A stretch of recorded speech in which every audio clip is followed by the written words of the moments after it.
Welcome to the Alchemy of Transformation podcast. I'm Anouk, a transformational coach, multidisciplinary artist, speaker, and teacher. And I'm Elijah, a multidimensional coach, a transformational artist, speaker, and teacher. We are two source workers deeply connected with our cosmic origins. We are all about incarnating our higher purpose into our lives and helping others do the same. In our discussions, we will share our favorite pieces of wisdom and tools that we personally use to stay aligned and get the best out of ourselves. We hope that you are as excited as we are to deeply explore the mysteries of the multiverse. Are you ready? Let's dive.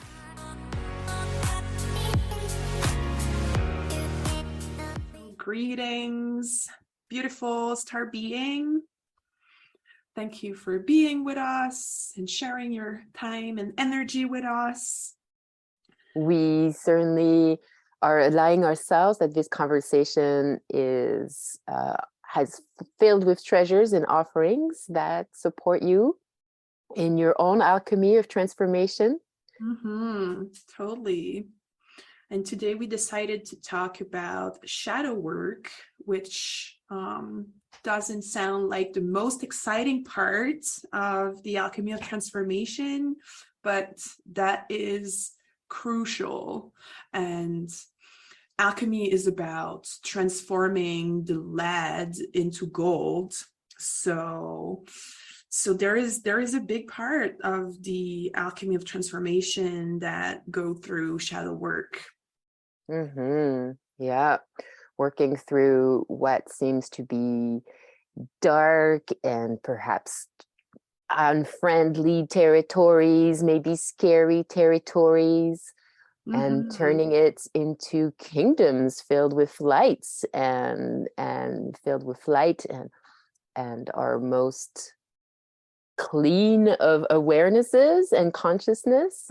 I want to compare it to transforming compost, what we consider to be done and death and perhaps stinky, perhaps it smells like poo, but yet when applied the right transformation processes, it turns into what feeds soil, what feeds nutritious food and plants and all these ecosystems, actually, that is a healthy soil. So transforming the parts of us that we've put aside, that we didn't want to deal with, that we didn't even see, that we didn't even acknowledge, and turning that into our most empowered self-knowledge. Yeah, and I suggested that we could talk about it today because I felt for myself in the past few weeks that shadow work was pretty much necessary and that I was resisting it. And I've noticed it because I was in that like intention, and I am constantly in that intention to connect with my greatness, to connect with my higher self, to connect with my highest potential. But anytime that I aimed to connect with my light, I found myself pulled back into anger and resentment and sadness. And I through that like back and forth inner travel, I could notice that there was something that needed to be addressed, because if I want to connect with higher frequencies and I can't stay there, it's that there is some stories and some shadow work that needs to be done in order to be able to connect with those higher frequency with more fluidity. Yeah, it's great that you offered this subject as it is alive in you in these days, and in me for sure also. And it's important to be in the pulse of life. So thank you for bringing this forward. I feel, let's clarify what shadow is and what shadow work is, just to all be on the same page. Yeah. Yeah. I feel that it is more and more of a common concept and kind of word that is recognized as necessary, but for sure we need to be clear about what we are talking about. Yeah. What are we talking about? Bam, bam, Yes. bam, bam. So first of all, what is a shadow? Period. A shadow is a place where the light can't reach, where there is a block to light. An obstacle. Yeah. So shadow work is the work of looking at what is stopping the light. What is this obstacle? Inside of us. Yeah. And the trickiest part about shadow work, as I said, is that we resist it, and the more we resist it, the more energy goes into it, and we create monsters, we create gremlins. And this is normal because it's not the nice stuff, because what our shadow is made of. First of all, our shadow is a part of our unconscious. And it's called shadow because we don't want to look into it. And what is into it? What's your call? What is our shadow made of? Well, it's it's made of us. It passes through us, and we are spiritual beings in a physical body that creates emotions and thinks about things through our mental body. And so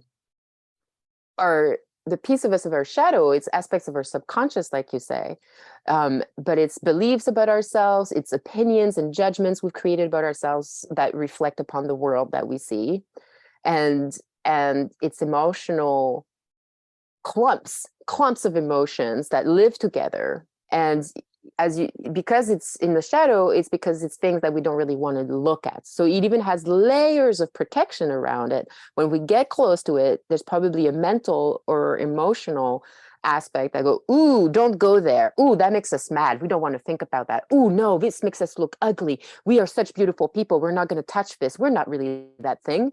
Like, we have all these mechanisms that make us dodge looking at it. For the longest time, where it's even in our subconscious and our unconscious, because we have these patterns keeping us away from seeing that we even have it. So that's why it's in the shadow. It's even like part of our blind spots until we see cues and we've made the commitment, like, oh, in life I want to grow and I want to expand beyond my limitations. And then, like, poof, we fall upon something that shows us, ooh, I'm limited. Like, look at me being so angry at this person, or being so judgmental of myself, or being like angry at my parent for having this pattern, when I'm starting to notice that pattern within me too. And like, our way to work with shadow isn't to be like, I'm going to start looking at shadow. And then how do we find shadow? We have to find the clues, the cues. And like I said, noticing limiting beliefs or judgments or blame, or one that we talk a lot about with Anouk is our shame and our guilt. Having shame and guilt about something is a big telltale sign that there's shadow work to be done soon. Yeah, and in my own experience, shame and guilt were covered by sadness and anger. So I had to do a lot of therapy work to go through my sadness and go through my perception of being a victim, and eventually touch my shame, which is a belief and feeling of being unworthy, and recognize that this perception of unworthiness was keeping me in that loop of manifestation, of bringing to me relationships that would reflect to me that I was unworthy, and address that belief within myself as like having a vibratory quality, and as a channel to bring more of this. but it was years before being able to address that shame, because it's hard. Yeah, it has this magnetic field that pushes away from it. Like it doesn't want to be busted out. It just wants to live its own thing as within us. And it really takes a desire to grow, to have the courage to go towards it, to go towards that thing that is pushing us away through shame. And yeah, the way you expressed it, I think I really got in touch with how it manifests through us and as us, and we create our life through these inner positions. So if I carry a certain shame or blame, like if I'm a bit of ashamed about myself, or I'm not feeling worthy, but I'm not aware of it. The reason why I'm not feeling worthy, the only way I can know is by looking at it. But why am I not feeling worthy? Oh, this event happened, and that event happened, and that event happened. And I made a conclusion at those moments. I was in the emotional state that I was. I felt maybe powerless, or I felt unseen, or I felt hurt, whatever the situation. And then I took that experience, that emotional, mental experience, spiritual experience, physical experience, and I took a snapshot. And I said, poof, that's reality. And I created a body of memories, of crystallized memories that show all the moments where I'm not feeling worthy. And because I don't want to be aware that I'm not worthy, I'm just going to push that to the side a little bit and now notice that I'm driving my life from this inner position of I'm not worthy. And we don't notice until we go and do the work. Yeah, because it's the work of the ego to protect ourselves. And as it's so uncomfortable to be in touch with this feeling of unworthiness, there is all kind of defenses that we put on top of it so we can function in the world without carry all the time that energy of I am no good, because it's unbearable. But it's still very much alive in the shadow, and it keeps impacting the kind of results we create for ourselves in relationship and work and whatever. Yeah. So sometimes I see it like a program or a muscle, a psychological muscle that took on a certain habit. And like to break the habit of feeding the body that says I'm not worthy, to break that habit, we need to feel that body deeply of I am not worthy, and identify that it is there, as opposed to pretend it's not there. And to identify that it is there is to have a foot in neutral awareness, in the observer, and a foot in feeling 100% I'm not worthy, and to feel the anger, the sadness, the memories, like to go through that body, but this time with the light of consciousness, the light of awareness, the light of self-love, the light of I am worthy of feeling more space, more light. And so I am so worthy that I'm going to give that to myself, because nobody else but me can give that to me.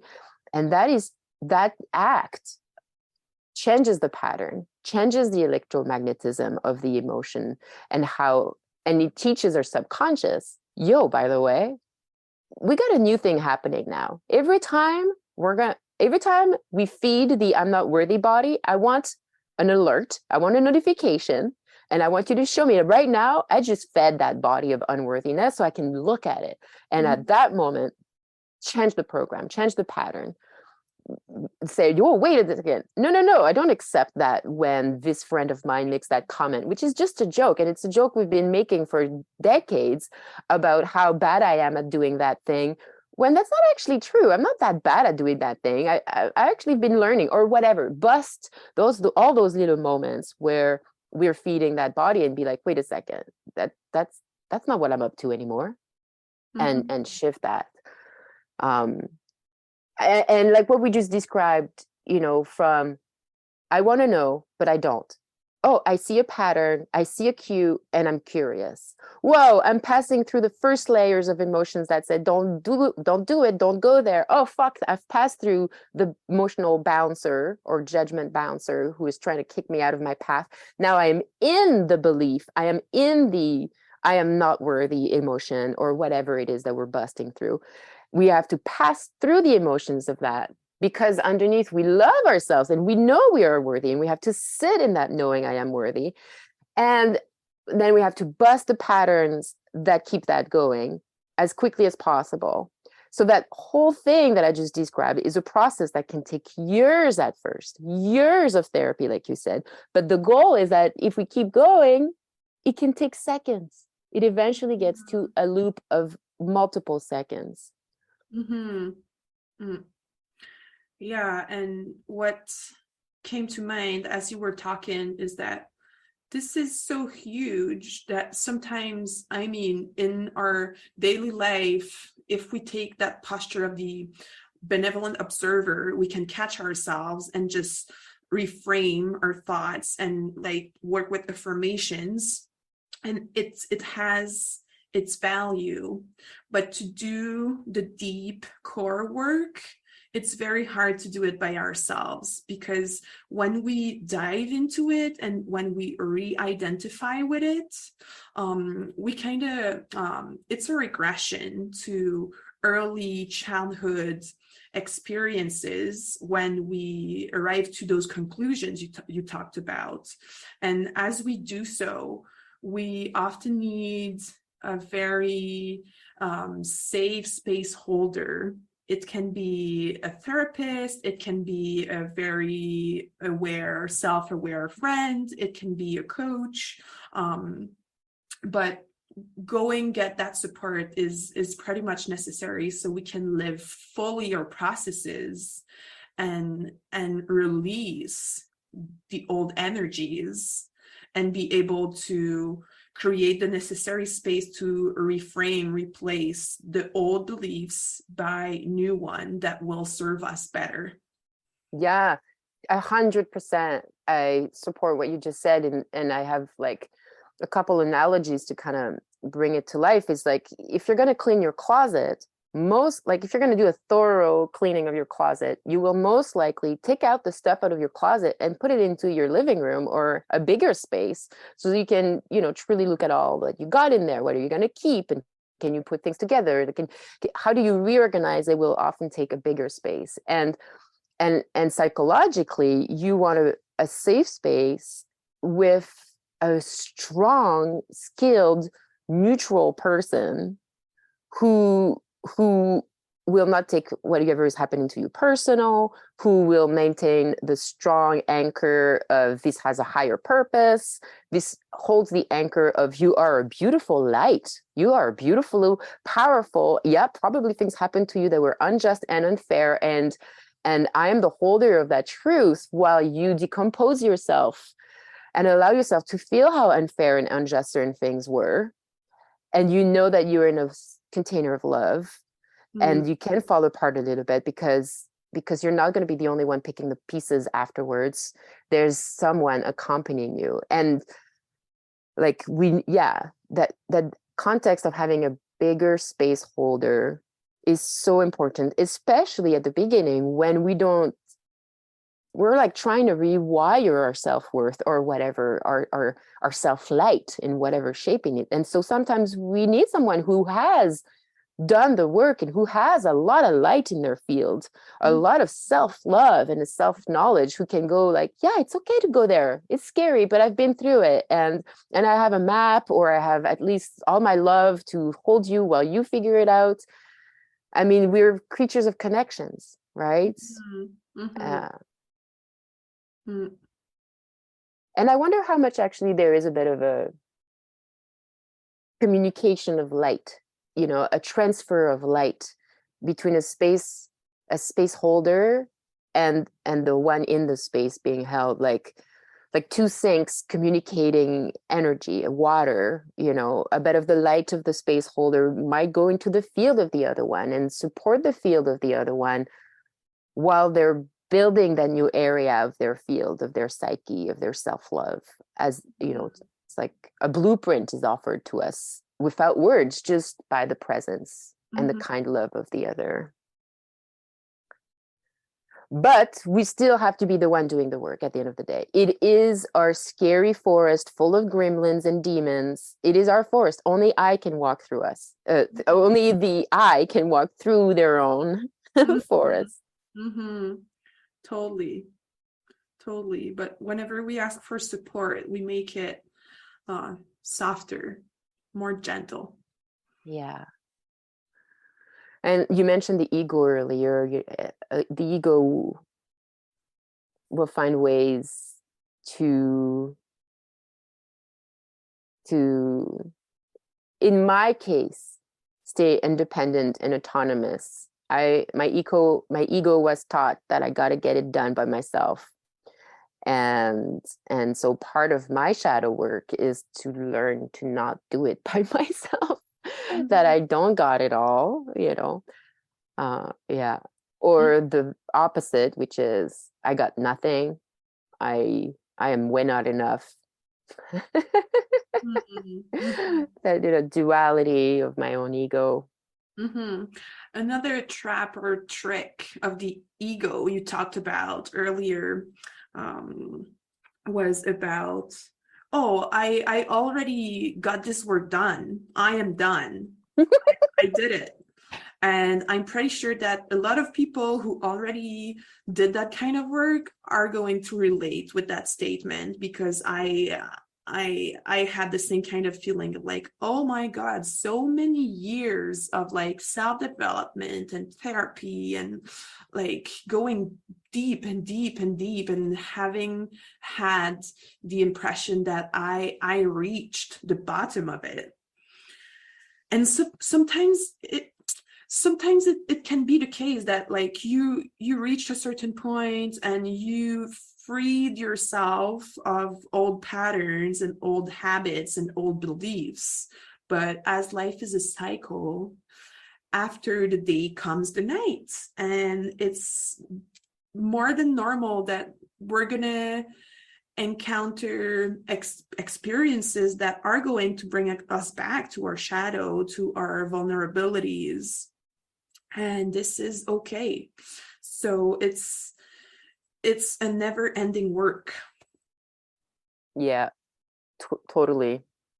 Yeah, we definitely will have cycles and phases where we work on specific areas of ourselves, and they're like lesson plans, modules that we kind of have to go through. And at some point we do get to the end of a chapter, and we do go deep in one specific lesson and reach a new fiber, a new sense of self, new skills. And then we can go on and move on to the next module. And then months or years or decades later, we notice that we're on that thing again. And at first we trick ourselves that no, I'm done with this. But it some things are to come back. It's inevitable. It's the spiral of healing. It's just this time we're going on a new level, and we're going deeper because we've learned new skills and new aptitudes. And also there's the whole aspect of the first 7 years of our life, we're like, our brains are vibrating at a rate that allows us to be in a pure absorption. So a lot of our core as adults is based from what we learn from the age of conception to 7 years old. And we just learn so much from our parents, from society, from school, that becomes a bit of a kind of a hard drive with patterns that are deeper. And so some of them might be there our whole life. We just will come back to them at different times to deprogram on a whole new level again and again and again. I do think that we can rewire a lot, and that we have to be at peace with what is harder to rewire. We are limitless, but we are in a body, and so it has its own rhythm and biorhythm, and it, in its unlimitedness, it has its limitations, which is time. You mentioned something in our prep that I think is so cool, because we often think of like shadow of our projection, which are limiting or like diminishing, but you talked about white shadow. Yeah, because as human beings that have millennia of old programming, we came to be afraid of our own greatness. So we sometimes have like negative judgments about people, which is a projection of the dark shadow. But we also idealize some people. We have heroes. We find some people really beautiful and bright, and whatever quality we find them. Positive judgment is also a projection of our shadow, and it's often a projection of our own qualities that we are unable to recognize. Yeah. So when we get mad at somebody or when we idealize somebody, there's a high chance that we're not completely in truth, and there's a part of us projecting a something. And when you were talking, I was just reminded of my childhood where my father was away. He wasn't with us. And with my mother, it was a little hard. And so as a child, my dad, I projected the hero onto my dad. He is the one who is going to save me. He is the one on his horse who's going to be the hero, and at some point will take me away from my sad story. And once I moved in with him, it took years for me to, first of all, I began being in the suffering of the reality check between my white shadow projection of my hero father and the reality of him being a human who makes mistakes and was not really necessarily there to save me, but just to keep me alive. And then I still had to do my own work to save myself and all that jazz. I like 25 years later, I am now more in touch with my truer, deeper self that can way more easily see the me that created the hero, the one inside of me that needed a new situation and projected it onto somebody else outside of me to create that situation for me. And how that projection of a hero is going to come and save me, like still dealing with it today, fascinating, not necessarily to my father, but to my partner or to some authority outside of me. The white shadow. And so the white shadow in that place fed the I am not enough aspect of me. Yeah, I think that this is what both shadows have in common, this belief of being unworthy, of being not enough. Yeah.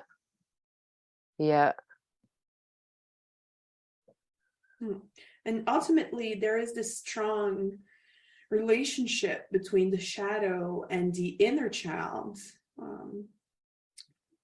because a lot of what our shadow contains is all those early childhood experiences that were unbearable, that were so hard and painful, and that made us arrive to that conclusion that we are unworthy. So the work for me is really about embracing and holding this inner child in love, because we were a child. We were totally dependent, and we needed that protection and that love that we didn't receive at the time. So instead of keeping in the loop of blaming and shaming ourselves because we are unable, and because we judge, and because we project. It's all about holding ourselves in love.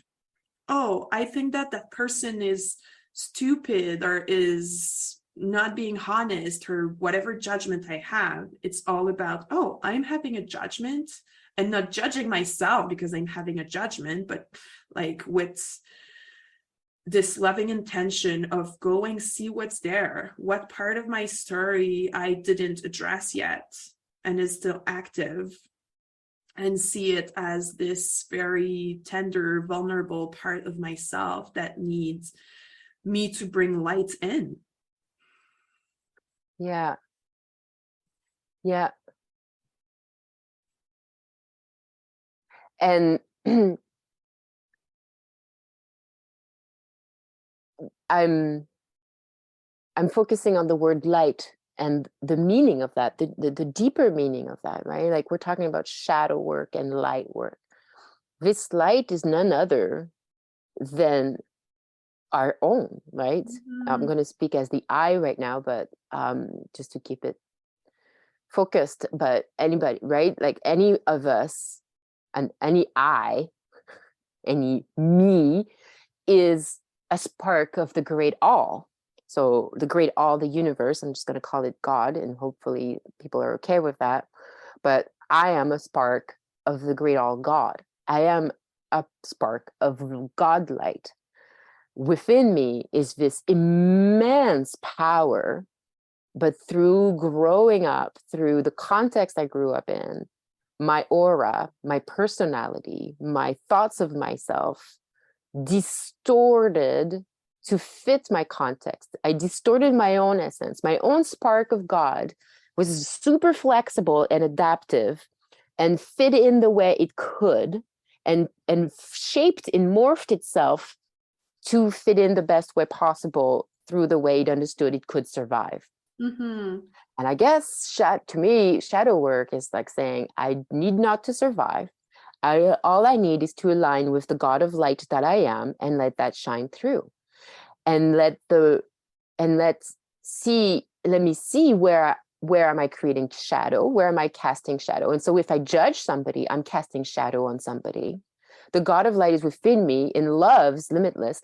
What I might be doing is rejecting the image that I'm seeing, but the image that I'm seeing, I created. Mm-hmm. I created from my own judgment, my own conclusion. And so a deep level of shadow work is deeply recognizing myself as an immense fragment of God light. And my job in shadow work is to just keep seeing where I'm casting shadow. Therefore, where is there an obstruction for light to pass through? And how did I create this obstruction? And how can I recreate a life where my light can shine through? And maybe that will allow me to see, wow, this particular relationship or this particular context or situation I created when I was in a distortion of my belief of who I am. When I reconnect with my brilliant light, a fragment of God's self and essence, I notice that this relationship is not a match vibrationally, is not, I have created, I've filtered, I have judged, and how can I transform that? And like we said, forgiveness, gratitude. They're always the keys, right? And we haven't really talked about it, but we talked about vibratory experience, and emotion are vibrations. Emotions are vibrations. So when I'm in guilt and in shame, it's been, scientifically researched and written down again and again. Like there are specific frequencies that match specific emotions, and emotions like gratitude and forgiveness are higher up on the vibratory charts, and bring in higher level vibration, which then what that physically means bringing higher frequency light. It's light that's coming into the body. Like it's fucking mind-blowing. By giving myself self-love, I'm bringing in more light into my being, more juice for life. Yeah, but before diving deeper into forgiveness practices, I would like to go back on something you said, because this is incredibly empowering. We began that conversation saying, what is shadow? It's an obstacle that doesn't allow light to go through. And what is that obstacle? We are the obstacle. So if we are the obstacle, we are also the one able to take ownership of our journey and remove that obstacle. And how do we do it? By compassionately acknowledge that at a time we were a young child, dependent, and who took decisions at the best of its capacity, and closed some doors because it was unsafe to keep them open. But now as an adult, having those doors closed is an obstacle for love and abundance and joy. So we can on purpose acknowledge our responsibility, not through a blaming lens, but through a compassionate lens.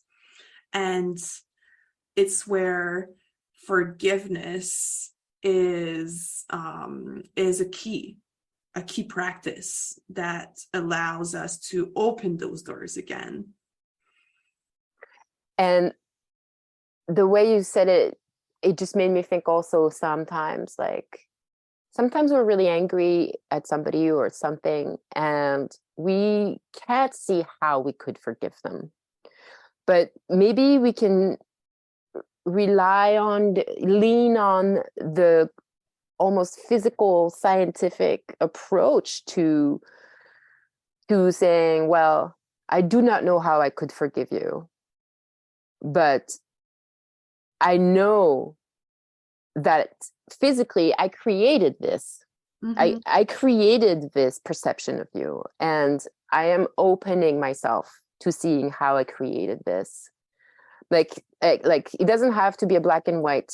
Okay, I'm gonna sit down, I'm gonna feel into how much this guy is an asshole, and I'm gonna forgive him, and yippee-doo-doo. Like, it would be cool it'd be that easy, but sometimes it isn't. Sometimes maybe the first times we sit with that anger or whatever is in the acknowledgement that I have this anger or this blame or whatever, and I am opening to being on the path of forgiveness, even if it's not today. Mm-hmm. Mm-hmm. Yeah, it reminds me of the work of Clarissa Pinkola Estes, the Jungian analyst who wrote Women Who Run with the Wolves. And she says she has a chapter on forgiveness. And she says that forgiving is not accepting what has been done to you. Forgiveness is free yourself from what has been done to you. And cultivating anger and resentment keeps that experience active. So it's not about the other and accept what the unacceptable, because a lot of people live unacceptable experiences of abuse and violence and abandonment and stuff. So it's not about saying, this is okay, you did this to me. It's about freeing yourself from the old experience so you are front to a blank page and you can rewrite the story for yourself. Beautiful. Yeah. I love this conversation we're having, because without purposefully doing it, I think we just keep going back to, at the end of the day, we're the creator. We decide at the end of the day, it's about my freedom. Mm-hmm. And yes, we are interconnected, and yes, I wish you freedom too, but the best way I can create your freedom is by freeing you from all my projections upon you, as I free myself from the stories I've created and the charges I've created and the emotions and expectations or whatever from these stories with you. And in Buddhism, they have this thing, may all beings be happy and free. And I love that. And when they speak of freedom, there's so many ways to see it. But I think one big way is free from the distortions of their mind and the distortions of their emotions, so they can be free and just really more connected to to the true to the moment, the present moment as it is, with less and less filters. Yeah. Yeah. Free to be. Mm-hmm. Yeah, so maybe we could conclude with the power of the Ho'oponopono practice, which is a nice guideline for forgiveness practice. So the Ho'oponopono, probably a lot of people will know it, but it's basically those 4 statements of our affirmation, which are I'm sorry, I forgive you, thank you, I love you.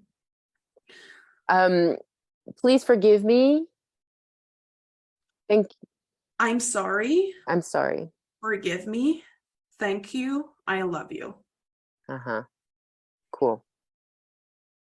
And and they don't have to be in that order specifically. Yeah.